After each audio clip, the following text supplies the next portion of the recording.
جیسے حضرت مریم کے بارے میں، حضرت موسیٰ کی والدہ کے بارے میں قرآن میں کیا ہے، وَأَوْحَيْنَا إِلَىٰ أُمِّ مُوسَىٰ نَرْضِعُهُ، ہم نے موسیٰ کی ماں کے دل میں وحی کی کہ بچے کو دودھ پلاؤ اور صندوق کے حوالے کر دے. تو کیا موسیٰ علیہ السلام کی والدہ پیغمبر تھیں؟ پیغمبر تو نہیں تھی نا. جس سے پتہ چلتا ہے بھائی اولیاء اللہ کو الہام بھی ہوتا ہے. لیکن وہی بات ہے کہ اگر آپ کو ان کے برحق ہونے کا یقین ہے تو آپ مان لو، اگر آپ کا خیال ہے کہ یہ ثقہ نہیں ہے تو نہیں مانو. آپ کافر نہیں ہوگے، آپ اس سے پیغمبر کے وحی کا انکار کرنے سے کافر ہو جاؤ گے.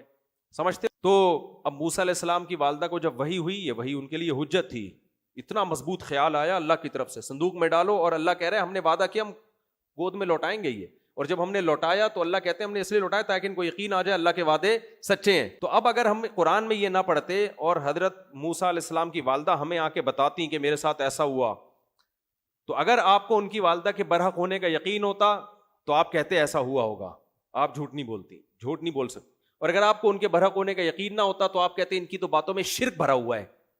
ان کی باتوں میں کیا بھرا ہوا ہے؟ شرک بھرا ہوا. کس مشرکانہ باتیں کرتی ہیں کہ ان کو بھی الہام ہو رہا ہے، یہ تو ختم نبوت کی ممکن ہے. اس طرح کی باتیں کرتے آپ. قرآن جب بیان کر رہا ہے تو پھر تو یقین ہے، قرآن بیان نہیں کر رہا تو پھر ہم کہیں گے بھائی ہمیں اگر اس کے سچے ہونے کا یقین ہے تو مان لیں گے، یقین نہیں ہے تو رد کر دیں گے. لیکن اس کو یہ کہنا شرک ہے، یہ نہیں ہے. شرک اس کو نہیں کہتے. تو اللہ تعالیٰ فرماتے ہیں جب سلیمان علیہ السلام نے دیکھا نا کہ وہ بزرگ کہہ رہے ہیں کہ میں پلک جھپکنے سے پہلے تخت لاؤں گا، یہ کہا اور تخت حاضر. اتنی جلدی تو میری وہ شادی بھی نہیں ہوئی تھی جو میں نے کل واقعہ